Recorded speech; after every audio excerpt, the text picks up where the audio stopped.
कभी सोचा है कि ये जो ऊंचे ऊंचे पहाड़ हम देखते हैं या वो गहरी घाटियां जिनसे हम गुजरते हैं, ये हमेशा से ऐसे नहीं थे। ये धरती की अपनी कहानी है, एक ऐसी कहानी जिसमें वो खुद को लगातार तराशती है। ये निर्माण और विनाश का एक ऐसा चक्र है जो कभी थमता ही नहीं। तो चलिए हमारे चारों ओर की इन आकृतियों के बनने की इस दिलचस्प यात्रा को समझते हैं। तो सवाल ये उठता है कि क्या हमारे ग्रह का चेहरा, इसका नक्शा हमेशा से वैसा ही था जैसा आज नजर आता है? जवाब है बिल्कुल नहीं। आज हम जो कुछ भी देख रहे हैं, चाहे वो मैदान हो या पहाड़, वो असल में लाखों सालों के लगातार हो रहे बदलाव का नतीजा है। ये एक ऐसी जियोलॉजिकल कहानी है जो, सच पूछिए तो, इसी पल हमारे पैरों के नीचे लिखी जा रही है। और इस पूरे बदलाव के पीछे ना सिर्फ दो मेन प्रोसेस काम करते हैं।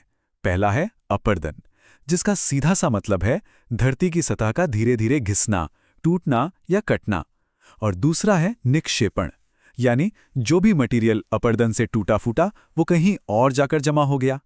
इसे ऐसे समझिए, एक ताकत तोड़फोड़ करती है तो दूसरी उसी मलबे से कुछ नया बना देती है। तो अपर्दन और निक्षेपण को हम धरती के दो महान शिल्पकार कह सकते हैं। भले ही दोनों एक दूसरे से एकदम उल्टा काम करते हैं, पर साथ मिलकर ही ये उन सभी लैंडस्केप को आकार देते हैं जिन्हें हम जानते और पहचानते हैं। लेकिन ये अकेले काम नहीं करते, इनके पास प्रकृति के बहुत ही शक्तिशाली औजार हैं। तो इन दोनों शिल्पकारों के औजार क्या हैं? वो हैं प्रकृति की ताकतें, नदियों का बहता हुआ पानी, ग्लेशियर की बर्फ का धीमा खिसकना, हवा की वो ताकत जो दिखती नहीं पर असर करती है, और समंदर की लहरों की वो लगातार चोट। चलिए एक एक करके देखते हैं कि ये औजार हमारी दुनिया को कैसे बदलते हैं। शुरुआत करते हैं बहते पानी से, शायद इन सब में सबसे ताकतवर और लगातार काम करने वाली शक्ति। एक नदी की कहानी ना एक कमाल की जर्नी की तरह है। ये पहाड़ों की ऊंची चोटियों से शुरू होती है और समंदर में मिलने तक अपने रास्ते में जमीन का नक्शा ही बदलती चली जाती है। देखिए, जहां नदी की रफ्तार तेज होती है, जैसे पहाड़ों में, वहां वो चट्टानों को चीरकर गहरी वी शेप की घाटियां और बड़े बड़े कैनियन बना देती है। ये है उसका अपर्दन वाला रूप।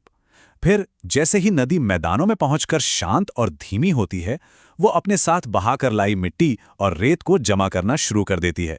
इसी से बनते हैं डेल्टा और खेती के लिए फायदेमंद बाढ़ के मैदान। ये है उसका निक्षेपण वाला काम। पर पानी का जादू सिर्फ जमीन के ऊपर ही खत्म नहीं होता।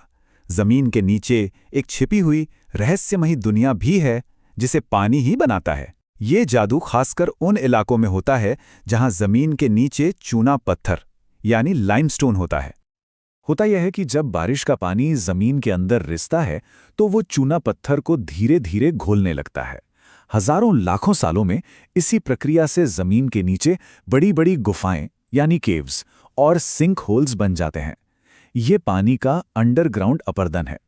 लेकिन असली जादू तो इन अंधेरी गुफाओं के अंदर शुरू होता है, जहां पानी बूंद बूंद करके कुछ कमाल का बनाता है। जरा सोच कर देखिए, गुफा की छत से टपकने वाली हर एक बूंद अपने पीछे मिनरल्स का एक छोटा सा कण छोड़ जाती है। हजारों साल तक यही होता रहता है और ये कण जमा होकर छत से नीचे की ओर लटकने वाली आकृतियां बनाते हैं जिन्हें स्टेलेक्टाइट कहते हैं। और ठीक वही पानी जब जमीन पर टपकता है तो नीचे से ऊपर की ओर एक खंबा सा बनने लगता है जिसे स्टेलिगमीट कहते हैं। ये निक्षेपण के सबसे शानदार उदाहरणों में से एक हैं। अच्छा, अब पानी के लिक्विड फॉर्म से आगे बढ़ते हैं और चलते हैं जमी हुई बर्फ की दुनिया में। हिमनद यानी ग्लेशियर, ये असल में बर्फ की बहुत धीमी रफ्तार से बहने वाली नदियां हैं और इनमें इतनी जबरदस्त ताकत होती है कि ये पूरे के पूरे महाद्वीपों का नक्शा बदल सकती हैं। जब कोई ग्लेशियर किसी पुरानी नदी की घाटी से गुजरता है तो वो उसे वी शेप से बदलकर चौड़ी यू शेप की घाटी में बदल देता है। ये पहाड़ों को तराशकर नुकीली चोटियां, जिन्हें हॉर्न्स कहते हैं, और कटोरे जैसी आकृतियां यानी सर्क बनाता है। ये सब हुआ अपर्दन। और फिर जब ये ग्लेशियर पिघलता है तो अपने साथ लाए गए पत्थर, मिट्टी, मलबे के बड़े बड़े ढेर छोड़ जाता है जिन्हें हम हिमोड़ या मोरेन कहते हैं। अब बात करते हैं दो ऐसी ताकतों की जो कभी नहीं रुकती, हवा और लहरें। भले ही ये कभी कभी बहुत हल्की लगें, पर इनका लगातार काम करना दुनिया भर के रेगिस्तानों और समुद्री तटों को एक नया ही रूप दे देता है। समुद्र के किनारे लहरें बिना रुके चट्टानों से टकराती हैं और उन्हें काटती रहती हैं। इसी से ऊंचे ऊंचे क्लिफ्स और समंदर में अकेले खड़े पत्थर के खंभे यानी स्टैक बनते हैं। और दूसरी तरफ यही लहरें रेत को जमा करके खूबसूरत बीच और जमीन के पतले पतले हिस्से भी बनाती हैं।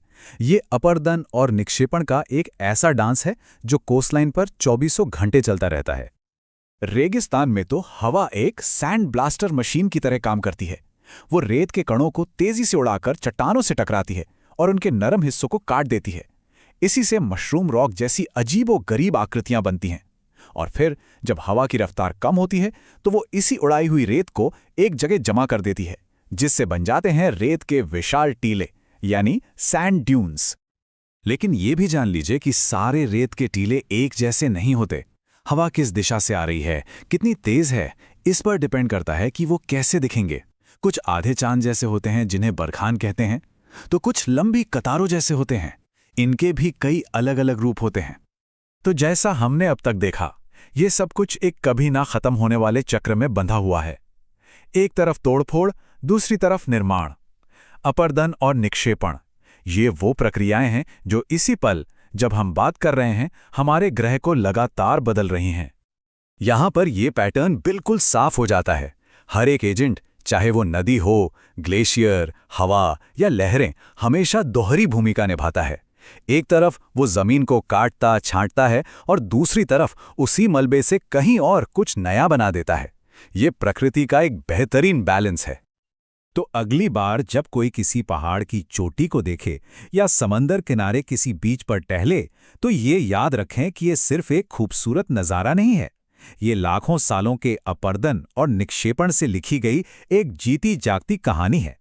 हर लैंडस्केप अपने आप में एक इतिहास है। लेकिन हाल के जियोलॉजिकल इतिहास में एक नया खिलाड़ी मैदान में उतरा है। एक ऐसी ताकत जो इस प्राकृतिक चक्र को बहुत ही तेज रफ्तार से बदलने की क्षमता रखती है, और वो है इंसान। हमारे बनाए शहर, हमारे बांध, हमारी माइनिंग, ये सब उस कुदरती बैलेंस को बिगाड़ रहे हैं।